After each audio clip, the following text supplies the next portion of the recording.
posibilidad ng tagumpay o kabiguan, ng ligaya o lungkot.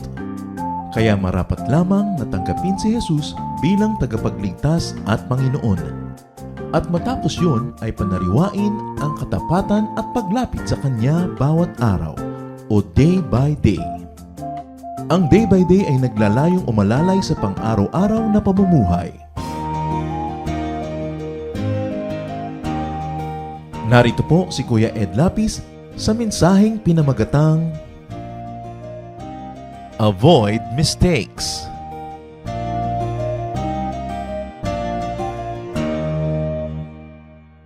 More of Jesus means less mistakes in our lives. When there's more and more of the Spirit, when there's more and more of the Father in our lives, definitely there's going to be less and less mistakes. Mistakes can cause so much discomfort, pain, and loss. Kaya napakahalaga po sa mga Kristiyano na umiwas sa mga kamalian. Ang ating pong pag-aaral ngayon, sabi nga nila, an ounce of prevention is better than a pound of cure. Avoid mistakes. We've got to avoid mistakes. Heavenly Father, we continue to pray. We continue to ask you, Lord, to infill us. Empower us to understand, Lord, the mystery of your word. And give us the wisdom to apply such knowledge that you will give us now. Humihiling kami, Panginoon, ng simpleng mensahe magpapaalala sa amin kung sino kayo, sino kami, at kung anong dapat na gawin namin sa aming pang-araw-araw na buhay.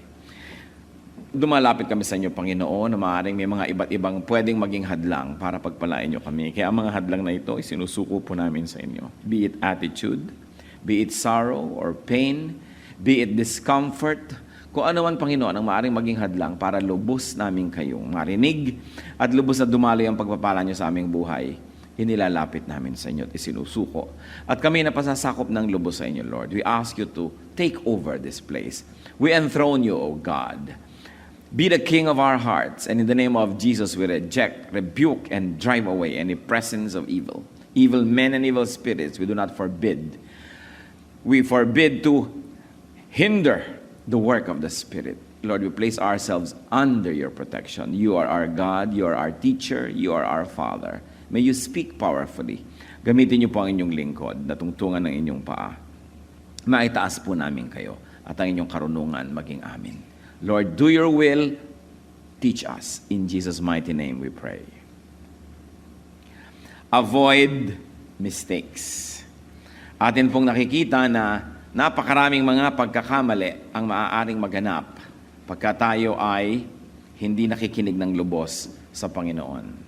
Sa history po, sa Bible, sa ating buhay, there is a very long parade of mistaken people. A very, very long parade of mistaken people. Kaya dapat na tayong matuto sa parada na ito. Unang-una na si Adam and Eve. Ano po ang kanilang unang mistake? Eating the forbidden fruit. Si Cain, killing Abel. Si Lot, living in Sodom, compromising with sinners. Si Rebecca, ano po ang kanyang mistake? Playing favorites. Si Moses, disobeying God. Hindi niya po sino-obey ang God. At siya po ay minsan ay hinampas niya ang bato. Kaya naman ang sabi ng Panginoon, kausapin lang niya yung bato at lalabas ang tubig. Hinampas niya po ang bato at lumabas yung tubig. Pero ang Panginoon ay inalala yung hindi pagsunod na yon ni Moses.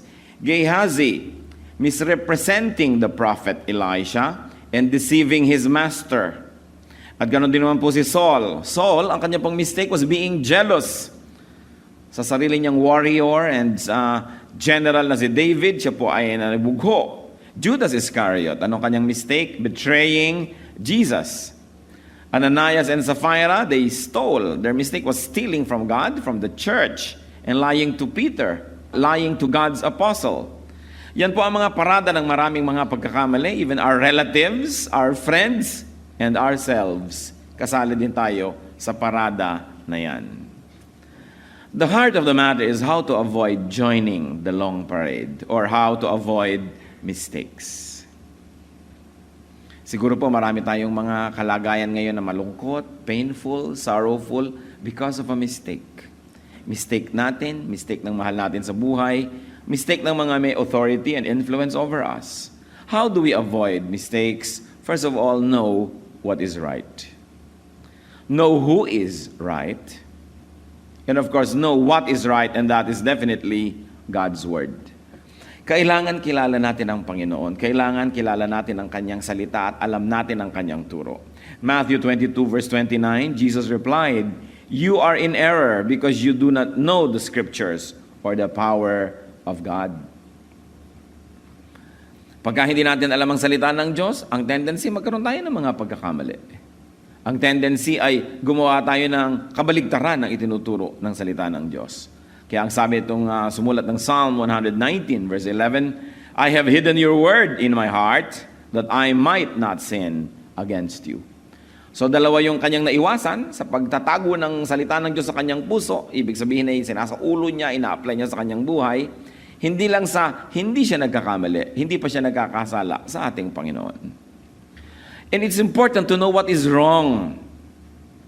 Learn from wrongdoing. Learn from those who commit mistakes. Hindi natin learn by wrongdoing, but we should learn from the wrongdoing of many people and even our own wrongdoing. Mahirap po kasi yung hindi clear kung ano ang tama at mali. At sa atin ngayon, maraming mga bagay na dating clear na mali, hindi naging clear ngayon. Yung dati na tinatawag na sinful lifestyle, tinatawag na kumisan ngayong alternative lifestyle. Yung mga dating very, very wrong ngayon to each his own ang policy ng mga tao.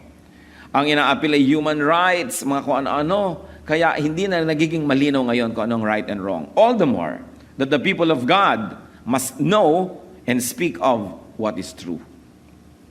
God does not change. If 1 million people said that a wrong thing is now right to do, it's still wrong if God said so. Kung wrong yon. Kaya sino po yung blessed na person? Yung makakaiwas sa maraming mga mistakes. Psalm 1:1, "Blessed is the man who does not walk in the counsel of the wicked, or stand in the way of sinners, or sit in the seat of mockers." Pagka umiiwas tayo sa mga makakasalanan at hindi tayo na-influensya ng kanyang buhay, there is blessedness. How to avoid the long parade? How to avoid mistakes? Think of what is right. You not only know what is right, but you think of what is right, and you think right. Always think of what is right. Philippians 4:8, "Whatever is true, whatever is noble, whatever is right, whatever is pure, whatever is lovely, whatever is admirable, if anything is excellent or praiseworthy, think about such things." Siyempre, yung mga verses na binabasa natin, may mga original context at may original audience yan at may original intention yung nagsulat. Pero hindi natin maaaring i-confine lang yun doon kasi meron siyang mga universal truths that can be applied today. That's why the Word of God is powerful. And we are appealing to, and we are trying to look into the universal values of these verses, how they may be applied to our lives today. So kung ano yung totoo, kung ano yung mabuti, kung ano yung maganda, yun ang dapat iniisip. At nang hindi napupuno ang ating isip ng mga pangit at mga mali at mga hindi dapat. Kaya pinsanan ang pinag-uusapan natin na yan is to dwell on what is right. Immerse yourself on what is right and in what is right, by letting the word of Christ dwell in you. Merong rule yan ng osmosis Yung daw liquid of higher concentration move to areas of lower concentration. So yung high concentration of the Word of God, kung lagi tayong nag-i-immerse doon, magkakaroon ng osmosis. Lilipat yon sa atin. Kaya nga yung maalat na tubig, hulugan mo ng karne, aalat yung karne, lumipat sa kanya. From a place of high concentration to a place of low concentration. So kung low ang concentration ng Word of God sa atin, kailangan magkaroon ng osmosis. We immerse ourselves in God's Word. We immerse ourselves in God's righteousness. Then it becomes our second nature. Colossians 3:16, "Let the Word of Christ dwell in you richly." Hindi lang basta dwell in you, kundi dwell in you richly. Kailangan ay mayaman, punong-puno, maraming blessing. How to avoid the long parade of mistaken people? Do what is right. So you know what is right, you think of what is right, immerse yourself in what is right, and do what is right. Marami naman pong tao nagkakamali hindi dahil hindi niya alam na mali yun. Talagang alam niyang mali, ipinagpipilitan pa rin na gawin ang mali. Konting-konti lang po siguro yung tao na magkakamali tapos pag itinuwid mo, sasabihin, ay, mali pala ako, sorry, hindi ko alam. Konti lang yon. Kasali pa doon yung mga nagmamaang-maangan. Madalas alam na natin. Kaya go back to the basics. Do what is right. Romans 12:17, do not repay anyone evil for evil. Be careful to do what is right in the eyes of everybody. Siyempre, everybody kasama ang Diyos. So be careful to do what is right before God and before men. And do what is right always. Hindi lang yung do what is right when you're in church, pagka Sunday, pagka may retreat. Do what is right always. Then we avoid mistakes. If you always do what is right, maybe the best things will not always happen, but definitely the worst won't. Kaya lagi dapat ang ginagawa ko, ano yung tama? And then stay on and keep to what is right. Keep to what is right. Kung minsan yung iba hirap na hirap, nag-agonize, magde-decide right or wrong. Dapat hindi na tayo nagkahihirapan. Yung right ang gawin, maging automatic, maging second nature to us. And then matapos mahirapan mag-decide to do what is right, to be in the right place, sandali-sandali lang, aalis na sa right position, pupunta sa wrong position. That's why we have to keep to what is right. Proverbs 2:20, thus you will walk in the ways of good men and keep to the paths of the righteous. Keep to the paths of the righteous. Kung nakikita po natin halimbawa yung landas ng righteous, yung landas ng hindi righteous, dapat doon na lang tayo lagi. Wala naman po akong bagong sinasabi sa inyo. Alam nyo to eh. Alam natin itong lahat. Kaya lang ginagawa ba natin to do what is right and to keep to what is right? Kaya yung wisdom, ang sabi niya sa Proverbs 23:26, my son, give me your heart and let your eyes keep to my ways. Gumagawa na tayo ng tama, huwag na natin kakalimutan at tatalikuran yung tama, stay there. Bakit ba umaalis kuminsan yung mga tao sa tamang path? Kasi parang mas attractive yung wrong path. Parang mas maraming promises, mas maraming comfort, mas maraming fruits. But it's a lie. Parang yun ang sinabi na masarap kasama si Satan kasi ibe-bless ka niya. He has no capacity to bless because Satan, as referred to by the Lord, is a thief. And the Lord says the thief comes only to steal, kill, and destroy. Wala tayong mabuting mapapala sa paglakad sa mga landas na mali. Kahit merong initial na parang fruit na maganda. Para rin yung mga nawa 1, 2, 3, na mga kung ano-ano mga scam, syempre sa unang pagsali mo, may tubo ka agad, makakatikim ka ng kita, merong benefit, para ka mawili. At pag willing-wili ka na, pati kaluluwa mo, i-invest mo na, ilalagay mo na lahat, pati gintong ngipin ng lola mo, ilalagay mo na doon ngayon, lalabas yung pagkaka 1, 2, 3. Alam mo yung 1, 2, 3, run. 1, 2, 3, takbo, tinakbuhan ka na. Siyempre may benefit sa umpisa. Meron agad yan na attractiveness. Kaya nga dapat maingat tayo pag yung benefit na papalagay sa una. Pagka ang trato agad sa'yo, ang ganda-ganda, wala pa kayong pinagsamahan, bigay na ng bigay sa'yo ng mangga, ng langka. Bakit? Parang sinabi na ni Balagtas, pag ang isinalubong sa iyong pagdating ay maamong mukhat, may pakitang giliw. Ano daw ang kasunod nun? Ihanda ang iyong gagamitin pagkat iya'y kaaway na lihim. Pag sobrang friendly, no? Yung mga kumari nyo, kung sobrang friendly, naku, magduda-duda kayo. Baka nagkikita sila ni Mister. Aba yung mga kumaring sobrang mahilig magregalo sa kanilang kumare, mag-isip-isip kayo. Baka may guilt complex kaya regalo ng regalo. No? Gustong anakin lahat ng inyong anak, puntahan kayo lagi, ipagkudkud kayo ng nyog, igawa kayo ng palitaw. Laging nasa bahay nyo, mag-isip-isip kayo din. Sabi ni Balagtas, pag ang isinalubong sa iyong pagdating ay maamong mukhat, may pakitang giliw, ay dapat huwag mong ilapat ang loob mo agad. So ganun din po yung mga deception ni Satan. Laging may benefit, may friendliness, merong mga kung ano-anong mga niceness. Pero isipin mo, ito ba talaga yun? Kaya attractive yung wrong way eh. Merong instant benefit.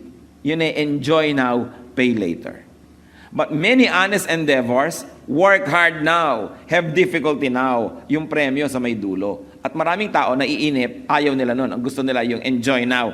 Never mind, let the devil take tomorrow. But tonight, I need a friend. May makasama lang sa pangungulila kahit pumunta na sa impyerno bukas, di bale. Kaya dapat maingat. It is important to stick to what is right, to keep to what is right, no matter what. Hindi tayo nag-i-stick to what is right only when it is convenient, only when people are watching, or only when it is beneficial. Remember this, church. Listen well. It is always beneficial to be right. It may not always be apparent, it may not always be instantly visible, but it is always beneficial to be on God's side. Never take the side of the devil for an instant gratification dahil mahal ang bayad. Do not go to what is wrong. Proverbs 4:14-15. Do not set foot on the path of the wicked or walk in the way of evil men. Avoid it. Do not travel on it. Turn from it and go on your way. Huwag na huwag. Papunta yan sa kapahamakan. And then how else do we avoid mistakes? Teach, share, spread what is right. It is important to teach what is right. May alam tayong tama, ituro natin sa ating mga anak. May alam tayong tama, ituro natin sa ating asawa, sa ating mga kapatid, sa ating mga kaibigan, ating kapitbahay.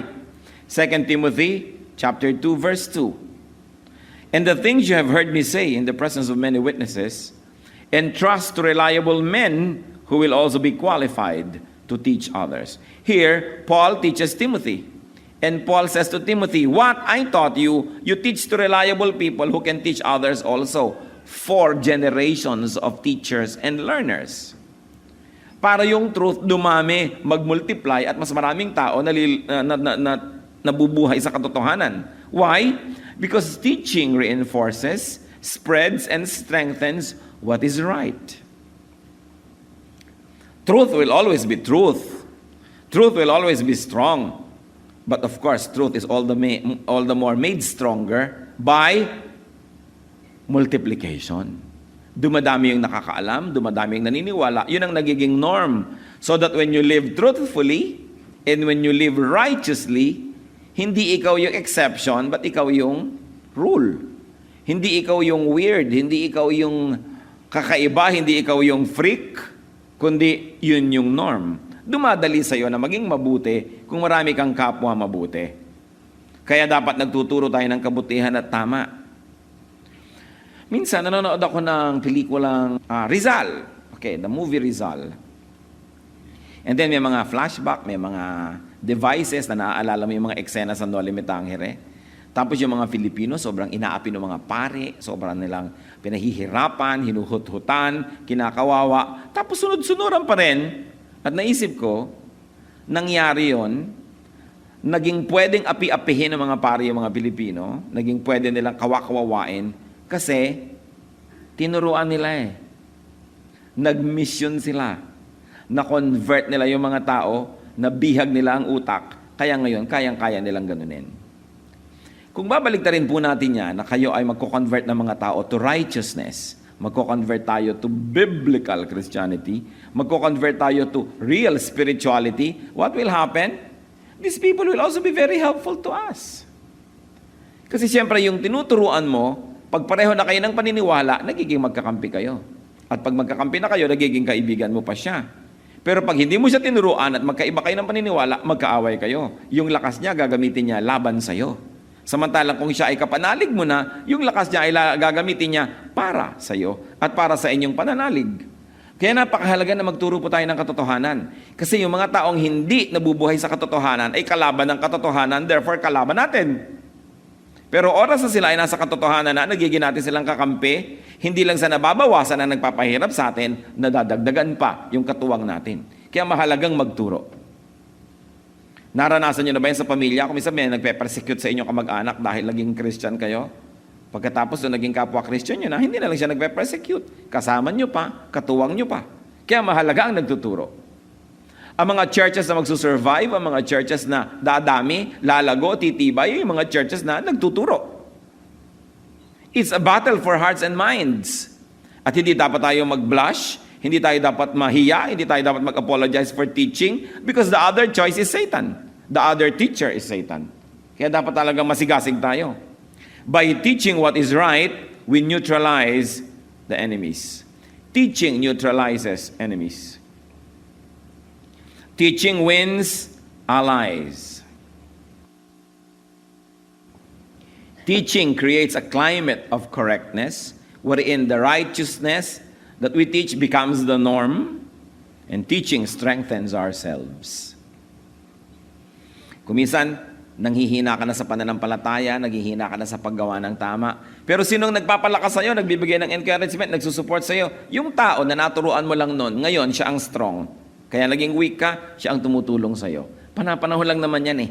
May panahon ako minsan medyo weak ka, pero yung tinuruan mo, naging strong siya, siya ngayon na magdadala at tutulong sa'yo. Eh kung wala kang naturuan, ikaw ay naging weak, di wala na magsusupport sa'yo, lulugmo ka na talaga. Kaya tayong mga Christians, dapat para tayong mga mikrobyo. Nagpaparami, naghahawa ng kabutihan, ng tama, ng katuruan.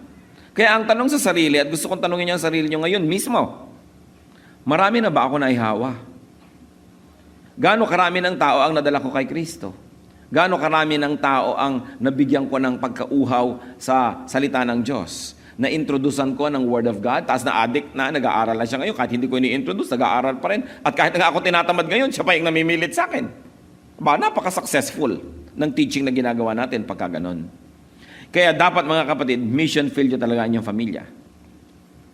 Every heart that has Christ is a missionary. Every heart that doesn't have Christ is a mission field. And remember this, spiritually speaking, every heart that doesn't have Christ is actually your enemy. So, what is the best way to beat an enemy? Not to kill the enemy, but to turn him into a friend. The best way to defeat the devil is not to kill those who follow him, but to take them to Christ, take them to righteousness. So instead of now being a soldier of darkness, this person becomes a soldier of righteousness. Nagiging times 2 yung resulta. Nababawasan ng isa yung kalaban, nadadagdagan ng isa itong kakampi. Kaya parang dalawa yung tao na nadagdag sa'yo. It is important to teach. Mga kapatid, lagi natin ituturo. Bakit ba tayo may mga notes pa? Pagka tayo ay nag-aaral ang salita ng Diyos, para ba mayroon kayong ipampuna sa maraming upuan sa park? Diba? Para ba mayroon kayong upuan pagka marumi yung silya? Para mayroon kayong pamparikit ng apoy? Ano kaya yun? Because I want you to teach people. Pag uwi nyo sa bahay, all throughout the week, sa office, friends, ilalabas nyo inyong notes. Alam mo, natutunan ko nung Sunday, ganito, ganyan, ganyan. Teach. Because it is only by teaching that we can win the world. Kailangan maintindihan ng isip ng mga tao kung sino at kung ano si Kristo. Another way to avoid errors is to seek who is right and who is righteous. It is very important to surround yourself with the correct people. People who live by what is right. Kung kayo man po ay nakikisalamuha sa mga tao ang kamalian ng panuntunan nila sa buhay, kung tayo man ay nakikisama sa mga taong mali-mali ang patakaran sa buhay, make sure that it is done in a missionary perspective. That we are dealing with people who are in the wrong to take them to what is right, not to join them in their errors. 1 Corinthians 15:33, do not be misled. Bad company corrupts good character. Kaya nga yung mga magulang na naligaw ng landas sa mga anak, sino sinisisi? Hindi naman yung anak lagi. Laging yung kaibigan ng anak. Kasi ang kaibigan niya ganito. Kasi bad influence yung girlfriend. Kasi bad influence. Lagi. Totoo, merong bad influence. Kaya dapat hindi tayo nakikisama sa mga bad influence. Paano nyo ba nalalaman ang isang tao bad influence? Yung pagkasama nyo siya, pag narinig nyo siya, pag pinakinggan nyo siya, biglang nalalayo kayo sa mabuti, nalalayo tayo sa kabutihan, nagiging tayo magagalitin, nagkakaroon tayo ng mga bisyo, nababawasan yung konsyensya natin sa pag-iwas sa mali. Hindi yan yung mga bad influence. Pinapabreak sa'yo ang mga rules, pinagsisinungaling ka, sinisira yung godliness in you, ginagawa kang selfish, proud. Yan ang mga bad influence. And sabi, do not be misled. Bad company corrupts good character. And finally, what else can we do to avoid joining the long parade of mistaken people? Review, remember, refresh yourself on what is right.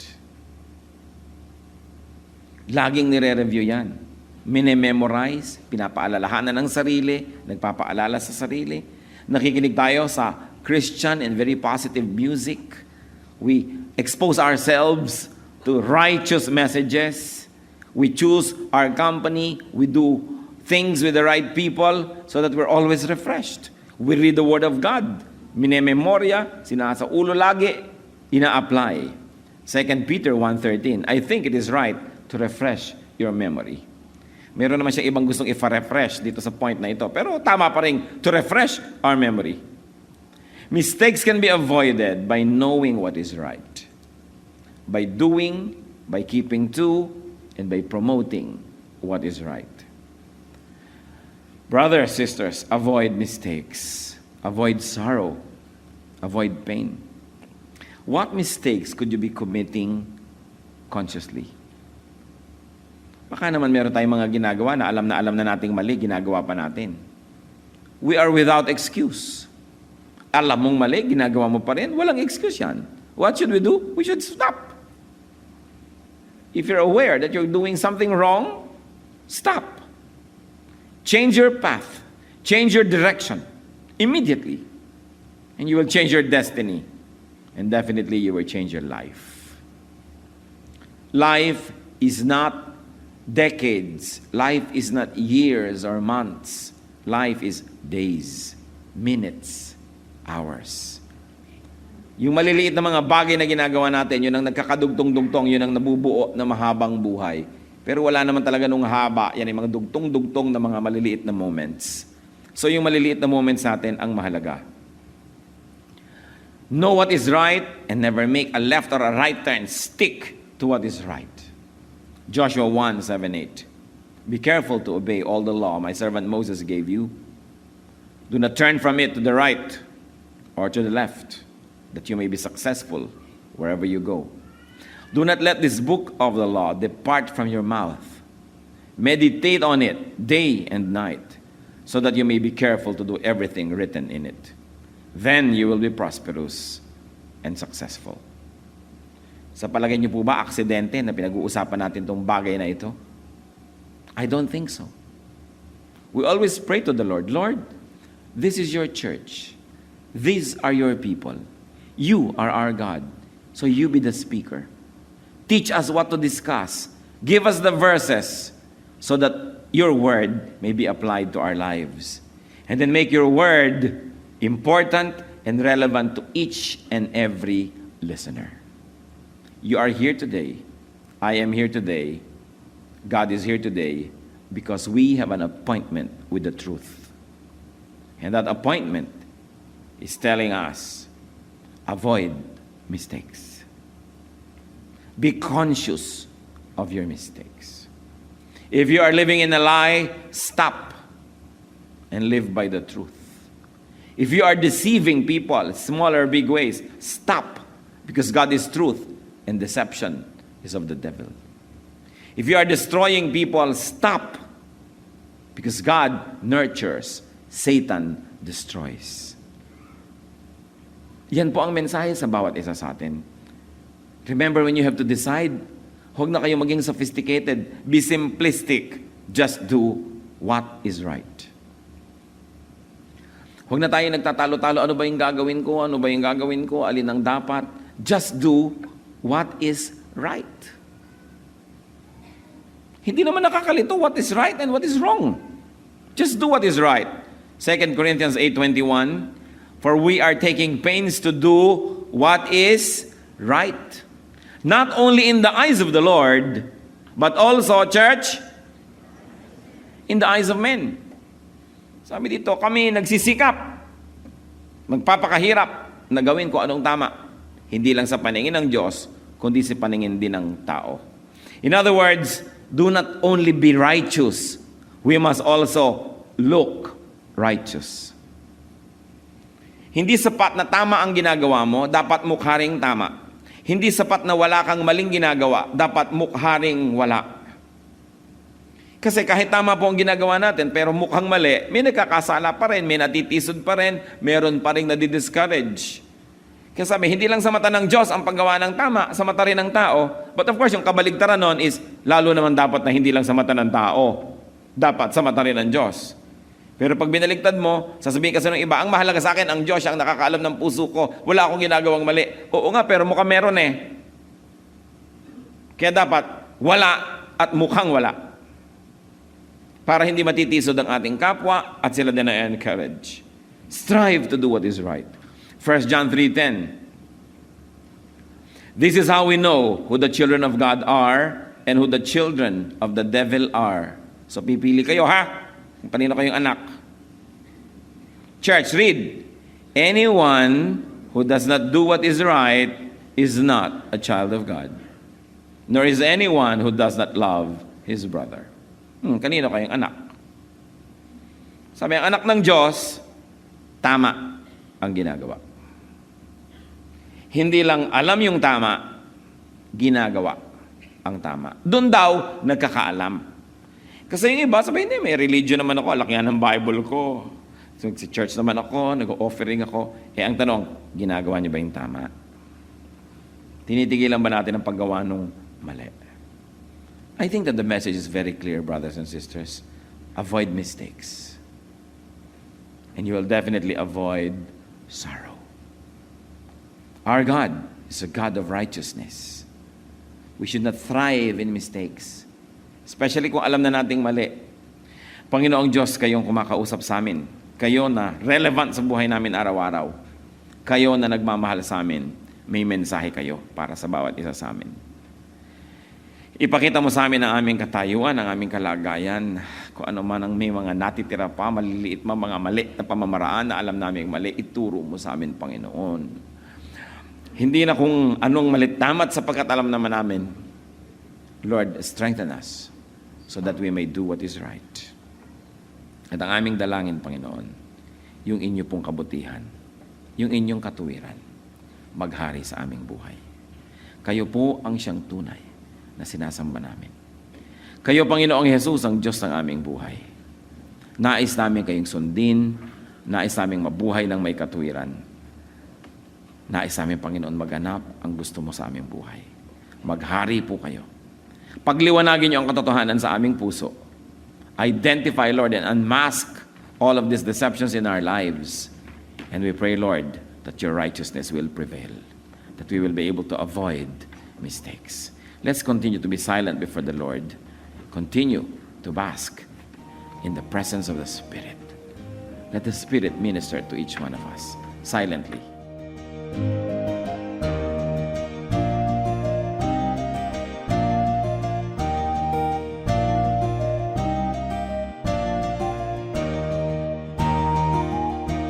Ang katatapos pong mensahe ni Kuya Ed Lapiz ay pinamagatang Avoid Mistakes.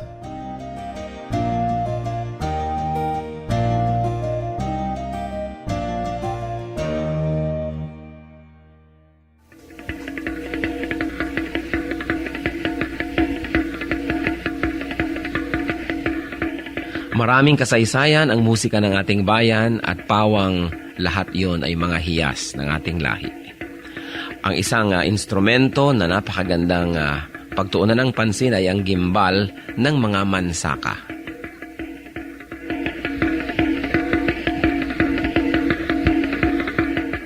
Ang gimbal ay isang magkabilaang tambol na matatagpuan sa hilaga at silangang bahagi ng Davao sa grupo ng mga mansaka. 28 sentimetro ang taas nito, humigit kumulang, at 21 sentimetro ang bilog, humigit kumulang. Yari ang gimbal sa isang katawan ng punong kahoy at ang magkabilang dulo ay tinapala ng pinatuyong balat ng usa. Ito ay hinahampas ng isang manipis na patpat habang isang kamay ay tumatapik-tapik sa kabilang tambol sa kabilang dulo ng instrumento. Ang gimbal ay maaring tugtugin mag-isa o ng mga may kasamang ibang instrumento kung ito'y ginagamit sa ritual. 1 hanggang 2 tao ang maaring tumugtog sa magkabilang dulo ng gimbal.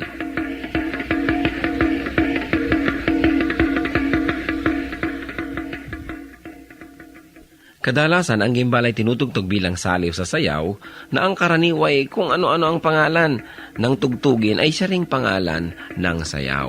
Kung ano ang tawag sa instrumentong ginagamit ay nagiging tawag din sa sayaw mismo. Kung minsan ang gimbal naman ay tinutugtog sa paglalarawan ng kalikasan, halimbawa ang mabilis na pag-agos ng tubig sa batis.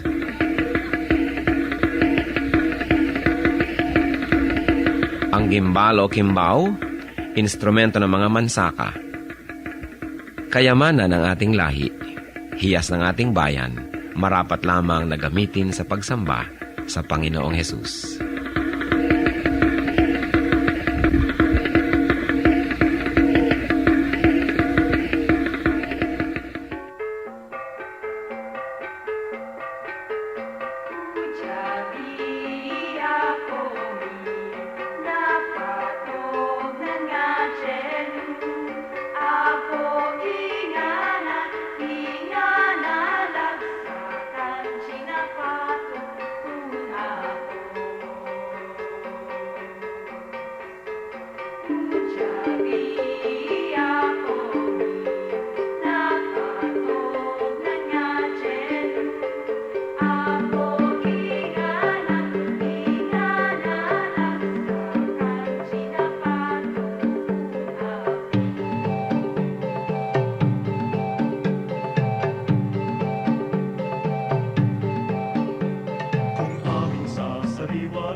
Ang kadakilaan nyo.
Saan nagugat ang pagiging matapang ng mga Batanggenyo?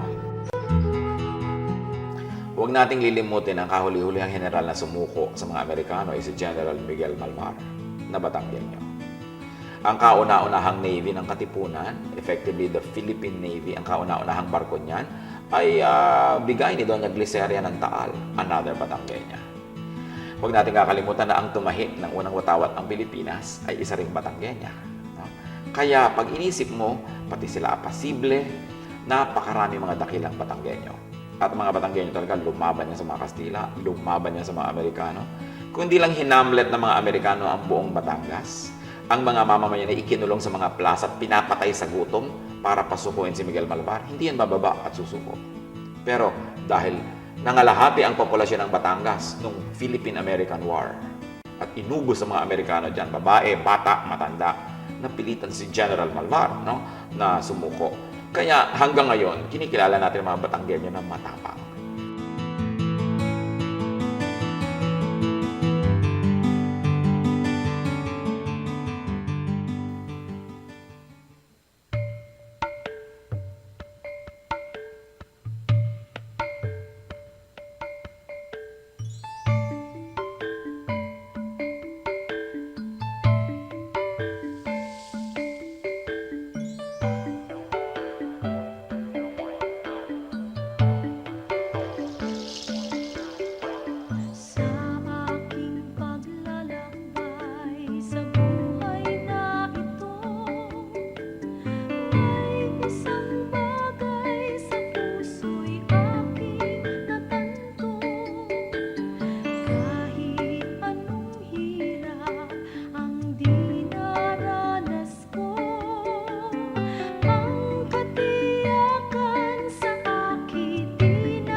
Bakit ang Pilipino kaladkarin yung sumasama kahit saan? Ang mga Pilipino talaga sobrang makatao, mahilig makipagkapwa, makihalubilo, makisangkot sa buhay ng may buhay. Kasi tayo, we are very sociable.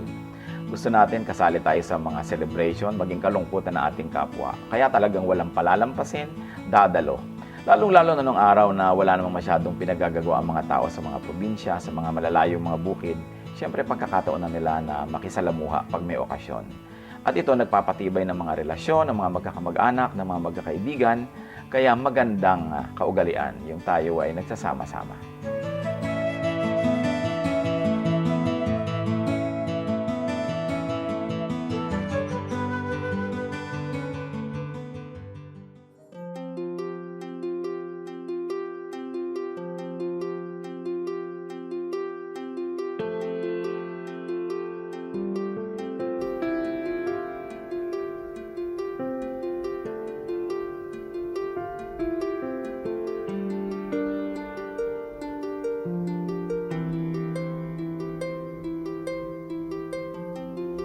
Panginoon, ang sabi niyo sa akin, lumapit lang sa inyo.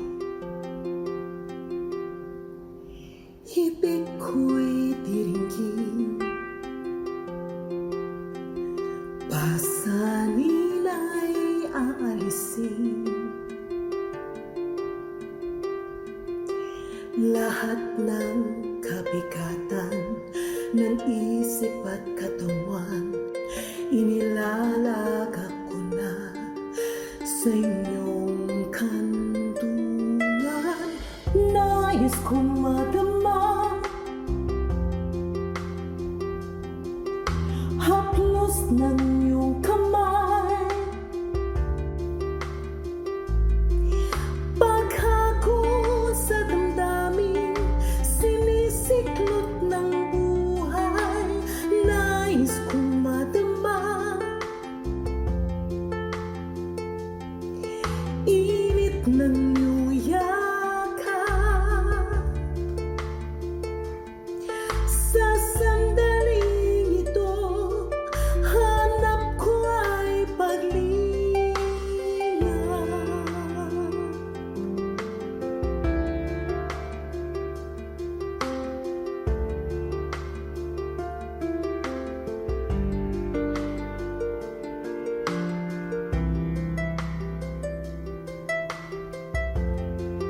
Panginoon, tinatanggap ko po ang inyong paanyaya. Dito sa piling mo, nais kong magpahinga. Ang pagod kong puso, naghahanap ng ligaya. Lapatan mo ng lunas, bigyan ng pag-asa. Nais kong madama haplos ng iyong kamay, paghakot sa damdamin, sinisiklot ng buhay. Nais kong madama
tadhana'y lumipas panatag sa inyong kanlili.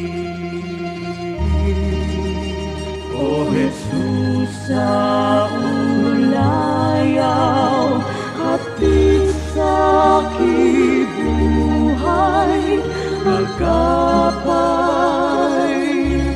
sa paglalakbay, kaibigan kang tunay, dagli ang karamay, kailanman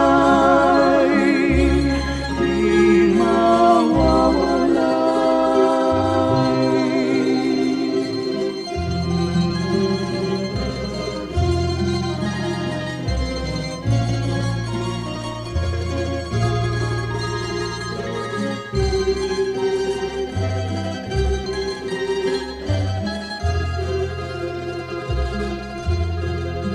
sa tamis ng iyong hiya, masakit at hirap, sadyang hindi mananaig. O Jesus, kaulayaw, gawin pang malinaw sa akin ang iyong pag-ibig.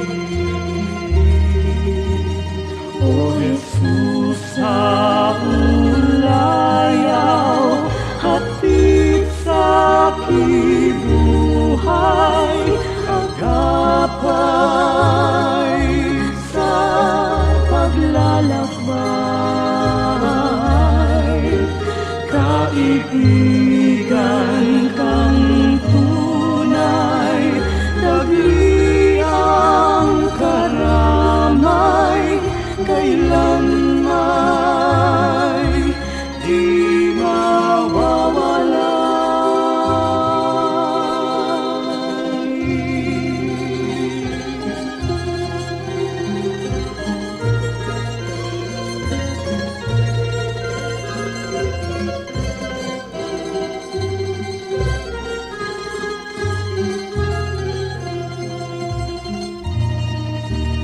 O Jesus, sa ulayaw, hatid sa kibuhay,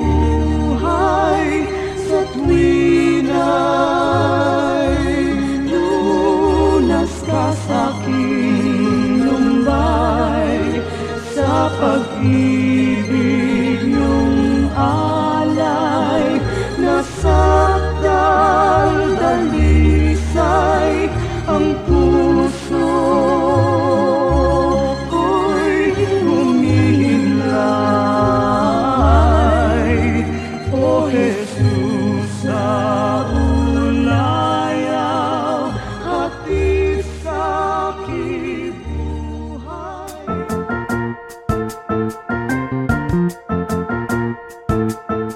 Oras na po para pansamantalang magpaalam ang programang Day by Day. Tayo po'y magsama-sama tuwing ika-6 hanggang ika-7 ng umaga, araw-araw. Magandang umaga po at mabuhay ang Panginoong Hesus!